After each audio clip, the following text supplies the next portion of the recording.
வீடியோவை வழங்குவோர் Venus matric மேல்நிலைப்பள்ளி சிதம்பரம். ஸோ ட்ரைனிங் எங்களுக்கு வந்து ஒரு 1 இயர் ட்ரைனிங்கு. வண்டலூர் 72 kg நான் வந்து உள்ளே போகும்போது அரௌண்டு 13 kg நான் ரெடியூஸ் பண்ணி வெளியே வந்தேன். நான் 5 மணிலேருந்து எனக்கு 8 மணி 3 மணி நேரம் எங்களை வந்து ஃபிசிக்கலாக ஒர்க் பண்ணுவாங்க. ஒரு 5 நிமிஷம் கூட நான் நிற்க மாட்டேன் எந்த இடத்துலையும். 10 ரவுண்டு ஓடணும். ஆக்சுவலாக ஓடிட்டு வெப்பன் ட்ரைனிங்கு கிரவுண்ட்லேயே போட்டு உருட்டுவாங்க. ஆக்சுவலாக வெள்ளை கலர் டிஷர்ட் போட்டிருப்போம், முடிஞ்சு வெளியே போகிறது ப்ரௌன் கலரில் ஃபுல்லாமே. இதுக்கு முன்னாடி ஒரு ட்ரெஸ் போட்டிருப்போம், 5 மினிட்ஸில் இன்னொரு ட்ரெஸ் போட்டு வந்து நிற்கணும். அதில் யார் லேட்டாக வரும் பனிஷ்மெண்ட். அதுக்காகவே சீக்கிரம் முடிங்கப்பா ட்ரைனிங்கை முடிச்சிங்களா வெளியே அனுப்புங்க, எங்களால் முடியல. இத்தனைக்கும் நான் காலேஜில் ஃபுட்பால் பிளேயர், நம்புவீங்கன்னு தெரியல. எந்திரிங்கன்னா எந்திரிக்கணும், உட்காரனா உட்காரணும், மார்ச் கொடுக்குற ஒவ்வொரு கமாண்டுக்கு வந்து பிஸ்டல்லேருந்து AK-47 LG எல்லாம் நிறையா MP5 சொல்லிட்டு எல்லா வெப்பன்ஸுமே நம்ம வந்து ஹேண்டில் பண்ணுறதுக்கான வாய்ப்பு யாருக்குமே கிடைக்காது. உண்மையாகவே வந்து PM நிறைய பண்ணுறோம்ல. ஸோ அதனால் வந்து இந்த மெடிக்கல் சம்மந்தமாக நான் வந்து போஸ்ட்மார்ட்டம் போய் 1 வீக் கழிச்சு வெயிட்டு கேட்பாங்க. அட்லீஸ்ட் நான் 1 கிலோவாக குறையணும். குறையலைன்னா ஏன் குறையில, அப்போ டிமிக்கி அடிக்குது போல ஏதோ சம்திங் அப்படின்னு சொல்லிட்டு அதை நோட் பண்ணிடுவோம். நாங்கள் ஹைதராபாத்து, பஞ்சாப் போயிருக்கோம், ராஜஸ்தான், மகாராஷ்டிரா, டெல்லி. ஸோ இங்கே இருக்கிற எல்லா நாங்கள் போய் ஜாயின் பண்ணது மே மாதம். யூனிஃபார்ம் ஃபஸ்ட் டைம் நான் போட்டது வந்து ஜூன் மாதம் போட்டோம். நாங்கள் ஏன் எங்களுக்கெல்லாம் போனாமல் யூனிஃபார்ம் கொடுக்கல அப்படின்னு எங்களுக்கெல்லாம் ஃபீல் ஆச்சு. ஆக்சுவலாக அப்புறம் தான் தெரிஞ்சிச்சு. இனிய வணக்கம். மறக்காம சப்ஸ்கிரைப் பண்ணுங்க, பக்கத்தில் இருக்க பெல் ஐகான் கிளிக் பண்ணுங்க. தேங்க்யூ. யூத் பேப்பர் நேயர்களுக்கு வணக்கம். நான் Brinda, deputy superintendent of police, 2018 batch group 1 direct DSP officer. 5 years என்னோட சர்வீஸை கம்ப்ளீட் பண்ணி 6 இயர் சக்ஸஸ்ஃபுல்லாக ரன் ஆகிட்டுருக்கு.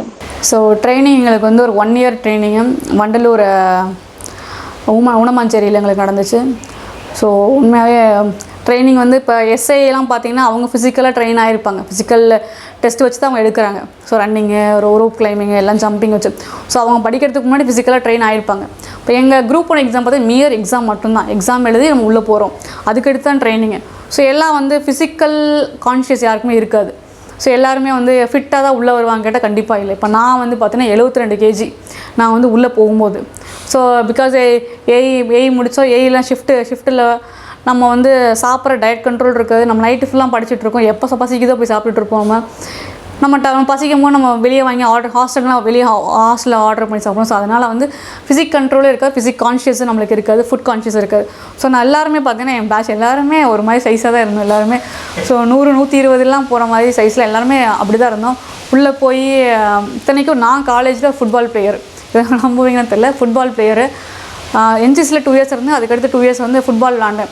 ஸோ அப்போ கொஞ்சம் ஓரளவுக்கு ஃபிட்டாக இருந்தோம். நம்ம கொஞ்சம் ஃபிசிக்கல் ஆக்டிவிட்டி இருந்துச்சு. அதுக்கடுத்து அந்த பெரிய 2018 ஒரு 5 வருஷம் எந்த ஃபிசிக்கல் ஆக்டிவிட்டி எதுவுமே இல்லை. சும்மா சாப்பிட்றது, படிக்கிறேன்னு சொல்லிட்டு அந்த கான்ஷியஸ் இல்லாமல் இருந்தோம். ஸோ அதனால் ஒரு 72 kg நான் உள்ளே போகும்போது அப்போ போனமே எங்களுக்கெல்லாம் யூனிஃபார்மே தைக்கல. ஆக்சுவலாக நாங்கள் போய் ஜாயின் பண்ணது மே மாதம். யூனிஃபார்ம் ஃபஸ்ட் டைம் நான் போட்டது வந்து ஜூன் மாதம் போட்டோம். நாங்கள் கரெக்டாக ஜூன் 7-8 நினைக்கிறேன், 10 ஜூன் நினைக்கிறேன். ஸோ அன்றைக்கி தான் நாங்கள் ஃபஸ்ட்டு யூனிஃபார்ம் போடுறோம். ஏன் எங்களுக்கெல்லாம் போனாமல் யூனிஃபார்ம் கொடுக்கல அப்படின்னு எங்களுக்கெல்லாம் ஃபீல் ஆச்சு. ஆக்சுவலாக அப்புறம் தான் தெரிஞ்சிச்சு, நீங்கள் போனாமே தைச்சா எவ்வளோ சைஸுக்கு தைக்கணும், உங்களை நாங்கள் குறைச்சி அப்புறம் யூனிஃபார்ம் போட வைக்கிறோம். ஏன்னா யூனிஃபார்ம் போட்ட ஒரு ஃபீல் வரணுமா, நம்ம ஸ்மார்ட்டாக இருக்கும், நம்ம கொஞ்சம் ஓகேவாக இருக்கும்ன்ட்டு. அந்த ஃபீல் இல்லாமல் நம்ம வாட்டுக்கு பெருசாக 22 kg நான் யூனிஃபார்ம் போட்டிருந்தேன் எப்படி இருக்கும். ஸோ அதனால் வந்து பார்த்திங்கன்னா ஒரு 1.5 மாதம் வந்து எங்களுக்கு ஃபுல்லாக ஃபஸ்ட்டு வாக்கிங்லேருந்து ஆரம்பித்தாங்க. அப்புறம் ரன்னிங் போனாங்க. Daily running must. அப்புறம் கொஞ்சம் கொஞ்சமாக நம்மளுக்கு வந்து எக்ஸசைஸ் சொல்லிக் கொடுப்பாங்க. ஃபுல்லாக நம்ம ஒயிட் அண்ட் ஒயிட் தான் போட்டிருப்போம் ட்ரைனிங் எப்போலாம், ரன்னிங் எப்போலாம். ஸோ மார்னிங் நம்மளுக்கு வந்து ஃபுல் லைஃப் ஸ்டைலே மாறிடும். மார்னிங் 4 o'clock எந்திரிச்சோமே 5-5:30 நம்ம கிரவுண்டில் போயிருக்கணும். கிரவுண்டு அந்த டைமிங்லாம் கரெக்டாக இருக்கும். நம்ம கொஞ்சம் லேட்டாக வந்தாலே பனிஷ்மெண்ட், நமக்கு ஓட சொல்லுவாங்க, இல்லைனா பெர்மிஷன்ஸ் நம்ம இது பண்ணணும். ஸோ அதனால் லேட்டாக வந்தாலே நம்ம தனியாக நிற்க வச்சு ஏதாவது பனிஷ்மெண்ட் கொடுக்குற மாதிரி இருக்கும். ஸோ அதனால் அந்த டைமிங் கரெக்டாக, ஏன்னா பிகாஸ் போலீஸ்னாலே அந்த டைமிங் கீப் அப் பண்ணணும். டக்குன்னு டைமுக்கு வந்து அந்த இன்சிடென்ட்டுக்கு போய் அட்டன் பண்ணணும், டைமுக்கு ஸ்பாட்டுக்கு போகணும். இதுதான் நம்மளுடைய டைம் மேனேஜ்மெண்ட்டு. இப்போ அதுதான் வந்து ரொம்ப முக்கியம். ஸோ அதனால் வந்து இதை வந்து ஃபஸ்ட்டு எங்களுக்கு இன்சிஸ்ட் பண்ணாங்க. மார்னிங் எந்திரிக்கிறது டைமுக்கு வந்து கிரவுண்டுக்கு வரணும். கிரவுண்டில் கொடுத்த ஆக்டிவிட்டீஸை முடிச்சுட்டு திருப்பி அப்புறம் போய் ஒரு 8 o'clock வந்து 8 to 8:30 ஃப்ரெஷ்ஷப் ஆகிட்டு டக்குன்னு 8:45 வந்து நம்ம கிளாஸில் உட்காரணும். கிளாஸில் டில் ஆஃப்டர்நூன் வரைக்கும் எங்களுக்கு வந்து லா கிளாஸ் நடக்கும். IPC, CRPC, அப்புறம் எங்களுக்கு வந்து மைனர் ஆக்ட்ஸு, இங்கிலீஷ் நடத்துவாங்க.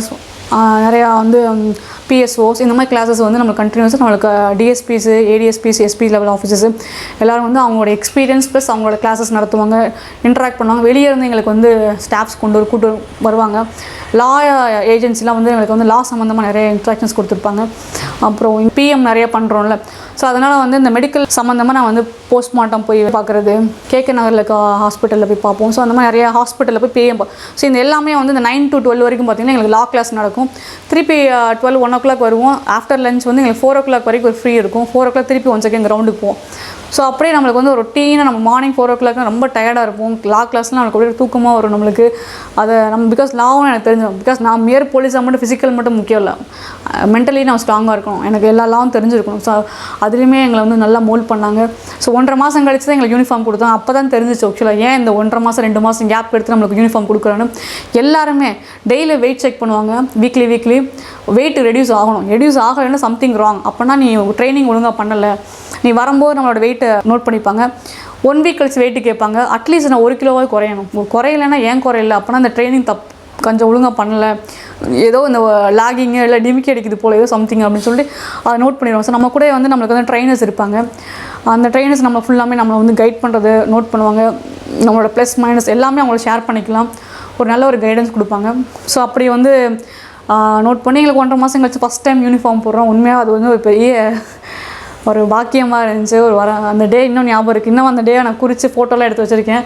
10/6 அன்றைக்கி நான் வந்து 2018 யூனிஃபார்ம் போட்டேன்னு சொல்லி. ஸோ அந்த மாதிரி மறக்க முடியாத தருணங்கள். அப்புறம் வெப்பன்ஸ் ஃபஸ்ட் டைம் நம்மளுக்கு வந்து பிஸ்டல்லேருந்து AK-47லேருந்து LG எல்லாம் நிறையா MP5ன்னு சொல்லிட்டு எல்லா வெப்பன்ஸுமே நம்ம வந்து ஹேண்டில் பண்ணுறதுக்கான வாய்ப்பு யாருக்குமே கிடைக்காது. உண்மையாகவே வந்து இப்போது யூனிஃபார்ம் போடுறதுக்குன்னே நம்ம வந்து வரம் வாங்கியிருக்குன்னு சொல்லுவாங்க. அதை நான் வந்து அன்றைக்கி ஃபீல் பண்ணணும். எல்லோரும் சரி எல்லாருனாலும் யூனிஃபார்ம் போட முடியாது, அதுக்குன்னு நம்ம வந்து இவ்வளோ உழைச்சிருக்கோம், அதுக்குன்னு ஒரு கொடுப்பனும் இருக்கணும்னு நினைப்பேன். ஸோ அக்கார்டிங்லி எனக்கு வந்து அந்த ஃபீல் இருந்துச்சு. இது பண்ணி நம்மளுக்குன்னு ஒரு வெப்பன் கொடுத்து நம்ம வெப்பன் ஹேண்ட்லிங் எல்லாம் நல்லாயிருக்கும். ஷூட்டிங்கில் நம்ம ஷூட்டிங் ரேஞ்சஸ்லாம் கூட்டு போய் அங்கே ஷூட்டிங் ப்ராக்டிஸ் கொடுப்பாங்க. வெப்பன் ஹேண்ட்லிங் நம்ம மோஸ்ட்லி வந்து நம்ம டெய்லியும் பண்ணுறதே வந்து வெப்பன் வச்சுட்டு தான் நாங்கள் பரேடே பண்ணுவோம். இப்போ வெப்பன் வச்சுட்டே தான் வந்து பரேட் பண்ணுறது, மார்ச் பாஸ் பண்ணுறது எல்லாமே நம்ம பண்ணிகிட்டே இருப்போம். நிறைய எங்களுக்கு வந்து அவுட் சைட் ஆன் சைட் வந்து இந்த மாதிரி ஃபாரஸ்ட் ட்ரைனிங் கொடுத்தாங்க எங்களுக்கு. ஸோ கோயம்புத்தூர் நம்ம வந்து சத்தியமங்கலம் ஃபாரஸ்ட்டில் போய் ஃபாரஸ்ட் ட்ரைனிங் எடுத்துக்கிட்டோம். ஒரு 15 days ஃபஸ்ட் ட்ரைனிங், அப்புறம் ஒரு ப்ராக்டிக்கல் ட்ரைனிங்லேயே ஒரு 15 days போய் ஃபாரஸ்ட் ட்ரைனிங் எடுத்துக்கிட்டோம். ஆல் இந்தியா டூர் கடைசி கூப்பிட்டு போனாங்க. எல்லா டூர் வந்து என்னென்னா எங்களுக்கு என்னென்னா ஒவ்வொரு ஸ்டேட்டில் இருக்கிற போலீஸ் அகாடமி அவங்க என்ன லேர்ன் பண்ணிக்கிறாங்க, அவங்க என்ன மாஸ்டர் ஆஃப் ஆர்ட் ஃபாலோ பண்ணுறாங்க, என்ன மாதிரி டெக்னிக்ஸ் யூஸ் பண்ணுறாங்கன்னு தெரிஞ்சுக்கிறதுக்கு எங்களுக்கு நிறைய ஸ்டேட்லாம் கூப்பிட்டு போனாங்க. ஹைதராபாத்து, பஞ்சாப் போயிருக்கோம், ராஜஸ்தான், மகாராஷ்டிரா, டெல்லி. ஸோ இங்கே இருக்கிற எல்லா அவங்களோட போலீஸோட போய் இன்ட்ராக்ட் பண்ணி, அவங்க டிஜிலேருந்து ADG வரைக்கும் நம்ம இன்ட்ராக்ட் பண்ணி அவங்களோட நம்ம நிறைய தெரிஞ்சுக்கிட்டோம். பிகாஸ் பீயிங் அ ஸ்டூடெண்ட் நம்ம லைஃப்பில் இருக்கிறனால, ட்ரைனிஸாக இருக்கிறனால எல்லாமே தெரிஞ்சுட்டு நம்ம சில விஷயம் நம்ம ஃபாலோ பண்ணுவோம், சில விஷயம் அவங்க வந்து கொஞ்சம் எக்ஸலண்ட்லாம் இல்லை நம்மளது வந்து அவங்க எடுத்து. ஸோ இந்த மாதிரி ஒரு இன்ட்ராக்ஷன் செஷன்ஸ் நிறையா கொண்டு வந்தாங்க. ரொம்ப எங்களுக்கு ப்ளஸ்ஸாக இருந்துச்சு. ஒரு மாதிரி என்னடா இப்படி நினைப்போம். அப்போல்லாம் சொல்லுவாங்க ஆக்சுவலாக ரொம்ப கஷ்டப்படுவோம். அப்போ ட்ரைனர் சொல்லுவாங்க ஆக்சுவலாக இந்த ட்ரைனிங் பீரியட் உங்கள் வாழ்க்கையில் உண்மையாகவே ஒரு என்ஜாயிங் பீரியடு. ஸோ இதை கஷ்டமாக நினைக்காதீங்க. நீங்கள் இதை அடுத்து நீங்கள் ஃபீல்டில் போனப்போ பார்த்து இதை விட டபுள் மடங்காக இருக்கும் உங்களை வந்து. ஸோ இதுக்கெல்லாம் அதெல்லாம் நீங்கள் தாங்கணும்னு இந்த ட்ரைனிங் பீரியட்ஸ் வந்து நீங்கள் அதை நீங்கள் இது பண்ணிக்கணும், இதை என்ஜாய் பண்ணிக்கணும். அப்போ வந்து நான் நினச்சோம் சீக்கிரம் முடிங்கப்பா, ட்ரைனிங்கை முடிச்சிங்களா வெளியே அனுப்புங்க, எங்களால் முடியல. டெய்லி எழுந்திரிச்சு உங்களுக்கு ஒரு 10 கிலோமீட்டர் டெய்லியும் ஒரு காலையில் ஒரு 10 ரவுண்டு ஓடணும். ஆக்சுவலாக ஓடிட்டு வெப்பன் ட்ரைனிங்கு கிரவுண்ட்லேயே போட்டு உருட்டுவாங்க. ஆக்சுவலாக வெள்ளை கலர் டிஷர்ட் போட்டிருப்போம், முடிஞ்சு வெளியே போக பார்த்தா ப்ரௌன் கலரில் ஃபுல்லாமே. அப்படி அப்போ வந்து நினப்போம் ஆக்சுவலாக எங்களை ஏப்பா ட்ரைனிங் முடிச்சுங்களா அனுப்புங்க, எப்போ முடியுமோன்னு. ஆனால் உண்மையை இப்போ ஃபீல் பண்ணுறோம். ஆக்சுவலாக எங்களோட ட்ரைனிங் பீரியட் தான் எங்களுக்கு பசுமையான காலங்கள். நல்லா சாப்பிட்டு நல்லா இருந்து நாங்கள் எங்கள் ஃபிசிக்கலை நாங்கள் பார்த்துக்கிட்டு ஒரு டீமாக ஒரு விஷயங்களை பண்ணிக்கிட்டு நிறைய இன்ட்ராக்ஷன்ஸ் நிறைய லேர்ன் பண்ணிக்கிட்டு ஒரு நல்ல ஒரு நம்மளோட லைஃப் வந்து நல்லா என்ஜாயிங்காக இருந்துச்சு நம்மளோட இந்த பீரியட் அப்படின்றத இப்போ ஃபீல் பண்ணுறோம். அப்போ சொன்னாங்க, இப்போ அனுபவமாக நம்ம தெரிஞ்சுக்க முடியுது. ஸோ யாருனாலையுமே அந்த ட்ரைனிங் பீரியட் மறக்க முடியாது. அது முடிஞ்சு வெளியே போகிறமோ நான் 59 கிலோ அரௌண்டு 13 kg நான் ரெடியூஸ் பண்ணி வெளியே வந்தேன் நான். இது எல்லாமே உனக்கு கற்றுக்குறீங்கன்னா என்ன பண்ணுவேன், ஒரு ஃபிசிக்கலாக சும்மா வந்து ஒரு 22 kgயில் வந்து படித்து முடிச்சுட்டு உள்ளே போகிறேன். அதில் வந்து ஃபஸ்ட்டு ஃபிசிக்கலாக ட்ரெயின் பண்ணுறாங்க, மென்டலாக ட்ரெயின் பண்ண. ஃபிசிக்கலாக வந்து உனக்கு இப்போ ஒரு இடத்துக்கு போனால் எப்படி போகிறோம், ஆஃபீஸராக எப்படி நிற்போம், நம்மளை வந்து எப்படி நடந்து வரணும், எப்படி போகணும் அப்படின்னு சொல்லிட்டு. ஸோ நாங்கள் ஆல் இந்த டூர்லாம் போனோம். எங்களுக்கு வந்து என்னென்னா கோட் ஷர்ட் கொடுத்தாங்க. இப்போ இதெல்லாமே நம்மளுடைய இதை மாற்ற ஆக்சுவலாக நம்மளுடைய way of ட்ரெஸ்ஸிங்லேருந்து way of speaking ஒரு ஆஃபீஸர் லைக் கேரக்டர் நம்மளுக்குள்ளே கொண்டு வர்றது. இந்த பரேடு மார்ச் பாஸ்ட் எல்லாமே நம்மளுடைய ஃபிசிக்கல் நடை உடை எல்லாம் மாற்றுறது தான் ஆக்சுவலாக. நம்ம எல்லாருமே 100 kg வந்து உங்களுக்கு 60 kg கொண்டு வராங்க. அப்போ அதுவே வந்து உங்களை நம்மளே வந்து ட்ரான்ஸ்ஃபர்மேஷன் தான் ஆக்சுவலாக. நான் என்னால் இவ்வளோ இது ஃபிட்டாக இவ்வளோ கரெக்டாக இருக்க முடியுன்றதை வந்து அந்த ட்ரைனிங் மூலமாக எங்களுக்கு வந்து காமிச்சு. ஸோ அதுக்கடுத்து நாங்கள் அதை மெயின்டைன் தான் பண்ண பார்க்குறோம். ஸோ நான் ஒரு 60 kg வெளியே வந்து நான் அட்லீஸ்ட் அதை மெயின்டைன் பண்ணால் போதும் ஸோ அந்த இதில் வந்து நம்ம இருக்கும். ஃபஸ்ட் டைம் யூனிஃபார்ம் போடும்போது அந்த ஃபீல் கிடச்சிச்சுன்னு சொன்னேன்ல உங்களுக்கு. அது வந்து நம்ம வந்து ஒரு 72 கேஜில் நம்மளுக்கு யூனிஃபார்ம் போட்டு அந்த ஃபீல் இருக்காது. நம்மளை உருக்க நம்மளுக்கு வந்து ஒரு மாதிரி நம்ம வந்து ஃபிசிக்கலாக மென்டலாக நம்மளுடைய பிஹேவியர் சேஞ்சஸே கொண்டு வரும். நம்ம உடனே டக்குன்னு போய் நம்ம காலேஜ்லலாம் டக்குன்னு ஒரு லஞ்ச் விட்டால் நம்ம ஓடி போய் எப்படி சாப்பிடுவோம், நம்ம உட்காந்து சாப்பிடும்போது நம்ம டேபிள் மேனர்ஸ் எப்படி பிஹேவ் பண்ணணும், எப்படி சாப்பிடணும், எப்படி எடுக்கணும், எப்படி சர்வ் பண்ணிக்கணும், எல்லா விஷயத்துலையுமே ட்ரெயின் பண்ணுவாங்க. ஒரு ஆஃபீஸர் லைக் கேடர் வந்து நம்ம கொண்டு வருவாங்க. ஆஃபீஸர்ஸ் தனியாக அவங்க பண்ணுறது வந்து தனியாக தெரியும் ஆக்சுவலாக, அவங்க நடக்கிறது, அவங்க வர்றது, சாப்பிட்றது. ஸோ நீங்கள் வந்து உங்களோட பிஹேவியர் சேஞ்சஸ், மென்டலாக பிஹேவ் பண்ணுறது சேஞ்ச் பண்ணுறாங்க. ஆட்டிடியூட் சேஞ்சஸ் வரும் நம்மளுக்கு. அவ்வளோ ஸ்ட்ரெஸ் அண்ட் ஸ்ட்ரெயின் போகும்போது வந்து நம்ம தாங்கிக்கிறோம்ல ஆக்சுவலாக. நம்ம வந்து ஒரு நான் 5 மணிலேருந்து எனக்கு 8 மணி 3 மணி நேரம் எங்களை வந்து ஃபிசிக்கலாக ஒர்க் பண்ணுவாங்க. ஒரு 5 நிமிஷம் கூட நான் நிற்க மாட்டோம் எந்த இடத்துலையும். ஓடிக்கிட்டே இருப்போம், நடந்துக்கிட்டே இருப்போம், உருட்டி எடுப்பாங்க நமக்கு. யாரும் நம்ம எதுவும் என்னால் முடியாதுன்னு சொல்லக்கூடாது. அந்த கமாண்டுக்கு நான் ஒர்க் பண்ணேன் ஆக்சுவலாக. எந்திரிங்கன்னா எந்திரிக்கணும், உட்காரணும், மார்ச் கொடுக்குற ஒவ்வொரு கமாண்டுக்கு வந்து நம்ம ஒர்க் பண்ணிகிட்டே இருப்போம். So that is mental change ஆக்சுவலாக. இதுதான் என்னென்னா ஆஃபீஸர்ஸ் என்ன சொல்கிறாங்களோ அது கரெக்டாக நம்ம வந்து அதுக்கு நம்ம எங்கள் டிபார்ட்மெண்ட்டில் அப்படி இருக்காது. நீங்கள் சொன்ன அதை நான் எப்படி பண்ணாலும் பண்ண முடியாது, இது பண்ண முடியாது. ஸோ அந்த மாதிரி நான் பண்ண மாட்டேன் ஆக்சுவலாக. அவங்க கொடுத்த கமாண்டுக்கு வந்து கரெக்டாக ஒர்க் பண்ணுறோம். எல்லோரும் இந்த இடத்துல அசம்பிள் ஆகிடணும். இதை நீங்கள் பண்ணிட்டு ரிப்போர்ட் பண்ணுங்கள் பிருந்தானா, உடனே நான் வந்து அதை பண்ணிவிட்டு டக்குன்னு நான் எவ்வளோ சீக்கிரம் ரிப்போர்ட் பண்ண முடியும். இதுதான் ஒரு அஃபிஷியல் அந்த இது இருக்குங்களா, கமாண்டுக்கு ஒர்க் பண்ணுறது, அந்த ஹையரார்க்கியை கரெக்டாக மெயின்டைன் பண்ணுறது, இது எல்லாமே தான் எங்களுக்கு மென்டல் சேஞ்சஸ் ஆக்சுவலாக. ஸோ அவங்க கொடுத்த கமாண்டுக்கு நாங்கள் ஒர்க் பண்ணுவோம். நடக்கணும், ஓடணும், உட்காரணும். 5 மினிட்ஸ் டைம் டக்குன்னு ட்ரெஸ் சேஞ்ச் பண்ண சொல்லுவோம். 5 மினிட்ஸ்லாம் ட்ரெஸ் சேஞ்ச் பண்ணியிருக்கோம். இந்த ட்ரெஸ்ஸை நாங்கள் வந்து இதுக்கு முன்னாடி ஒரு ட்ரெஸ் போட்டிருப்போம், 5 மினிட்ஸில் இன்னொரு ட்ரெஸ் போட்டு வந்து நிற்கணும். அதில் யார் லேட்டாக வரும் நம்ம பனிஷ்மெண்ட், அதுக்காகவே அடித்து பிடிச்சிட்டு நம்ம போய் சேஞ்ச் பண்ணி வந்து நிற்போம். ஸோ இது எல்லாமே நிறைய இப்போலாம் யோசிக்காமல் எப்படி நம்ம 5 நிமிஷத்தில் ட்ரெஸ் சேஞ்ச் பண்ணணும்னு தெரியலன்னு யோசிக்கிற மாதிரி இருக்கும். ஸோ பட் இது எல்லாமே நடந்துச்சு. இது எல்லாமே தான் நம்மளை வந்து மோல்ட் பண்ணி நம்மளை வந்து சேஞ்ச் பண்ண ட்ரைனிங் பீரியட்ஸ், செஷன்ஸ். லாஸ்ட்டாக பரேட் வைப்பாங்க. அந்த பரேடில் நான் ஒரு பிளட்டூன் கமாண்டராக இருந்தேன், உமன் கமாண்டராக நான் இருந்தேன். ஸோ அது எனக்கு உண்மையாக பெருமையாக இருந்துச்சு. ஸோ ஒரு நல்ல ஒரு அனுபவம். வீடியோவை வழங்குவோர் வீனஸ் மெட்ரிக் மேல்நிலைப்பள்ளி சிதம்பரம்.